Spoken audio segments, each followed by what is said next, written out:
Assalamualaikum warahmatullahi wabarakatuh. Perkenalkan, saya Soni Sanjaya dari Prodi Pendidikan Agama Islam Lokal 3F. Apa kabar semuanya? Semoga kita selalu dalam lindungan Allah Subhanahu wa Ta'ala, baik dimanapun kita berada. Baiklah, pada pertemuan kali ini saya akan menyampaikan materi kita, yaitu makanan dan minuman yang halal maupun yang haram. Sebelum kita mulai materi pada siang hari ini, ada baiknya kita mengetahui tujuan dari pembelajaran ini, yaitu pertama, untuk memahami ketentuan makanan dan minuman yang halal dan haram. Yang kedua, mengidentifikasi jenisnya. Yang ketiga, yaitu menyimpulkan hikmah mengkonsumsi makanan yang halal. Dan yang keempat, yaitu menganalisis bahaya dari mengkonsumsi makanan yang haram. Baik, selanjutnya apa yang dimaksud dengan makanan yang halal? Makanan yang halal adalah makanan yang diperbolehkan berdasarkan syariat-syariat Islam yang dijelaskan baik dalam Al-Quran ataupun As-Sunnah. Nah, di dalam Islam kita juga mendengar istilah namanya thayyib. Thayyib yaitu yang mana jika kita mengkonsumsi itu bersifat baik, mengandung nutrisi yang baik, bergizi dan menyehatkan, tidak mengandung mudarat atau bahaya bagi yang mengkonsumsinya. Dalam mengkonsumsi makanan yang halal, langsung tertera dalam Al-Quran surat Al-Maidah ayat 88 yang berbunyi, Bismillahirrahmanirrahim, wa kulu mimma razaqakumullahu halalan thayyiban wa taqawulul khalallazi antum bihi mu'minun, yang artinya, dan makanlah dari apa yang telah diberikan Allah kepadamu sebagai rezeki yang halal dan baik, dan bertakwalah kepada Allah yang kamu beriman kepadanya. Adapun kriteria-kriteria dari makanan yang halal yang pertama, dapat kita lihat dari segi wujud zatnya yang tidak termasuk dalam makanan yang diharamkan oleh Allah Subhanahu wa Ta'ala, yang mana bahan dasarnya haruslah suci dan halal sesuai dengan syariat Islam. Yang kedua yaitu dari segi mendapatkannya, dan yang ketiga adalah bagaimana proses pengelolaan makanan tersebut. Jadi makanannya harus diolah dengan sesuai syariat Islam yang baik dan benar. Nah, apa saja jenis makanan yang halal itu? Makanan yang halal itu bisa kita dapatkan di mana saja, baik itu tumbuh-tumbuhan, buah-buahan, atau hewan, baik di darat ataupun di laut, baik makanan instan, kemasan, cuman yang berlabel halal. Kemudian, semua makanan yang baik dan tidak kotor dan tidak menjijikkan sesuai dengan Quran surah Al-A'raf ayat 157. Kemudian, ada juga yang tidak mendatangkan mudarat, tidak membahayakan kesehatan, merusak akal, moral, serta akidah, tertera dalam Al-Quran surah Al-Baqarah ayat 169.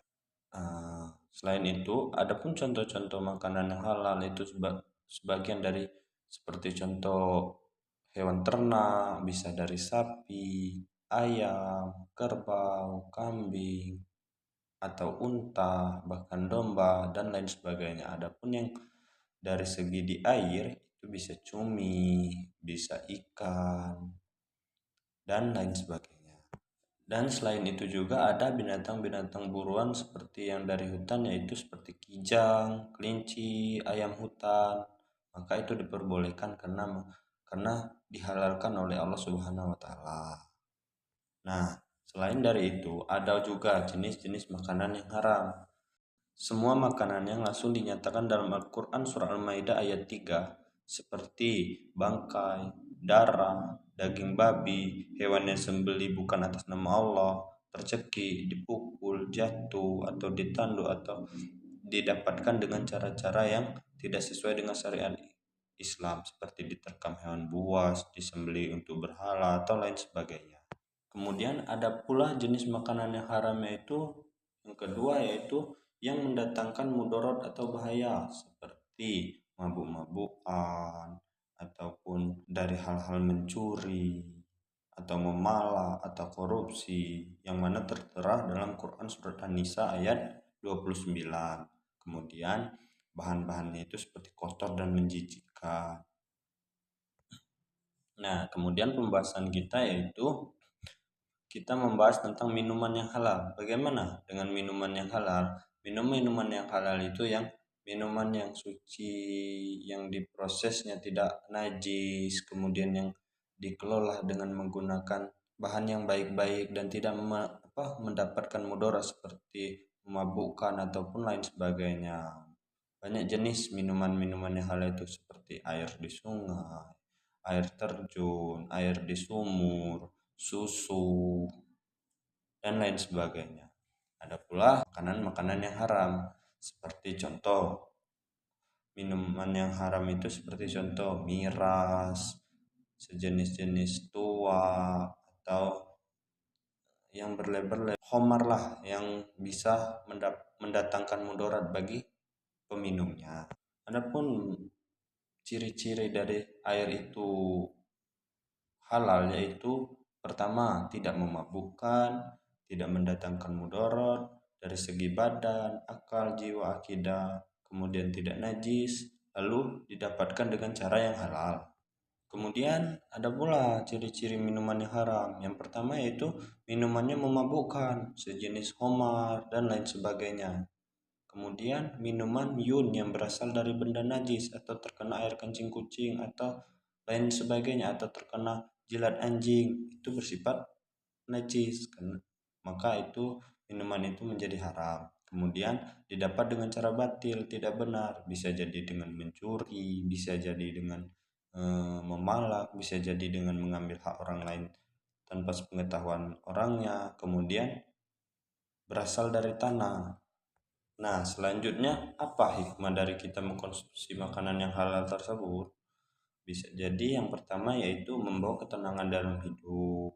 Yang kedua, dalam dalam kegiatan kita sehari-hari itu mendapatkan ridho dari Allah Subhanahu wa taala, memberikan kelancaran sehat secara fisik, kemudian memiliki akhlakul karimah, terjaga kesehatannya karena terhindar dari perbuatan-perbuatan yang haram.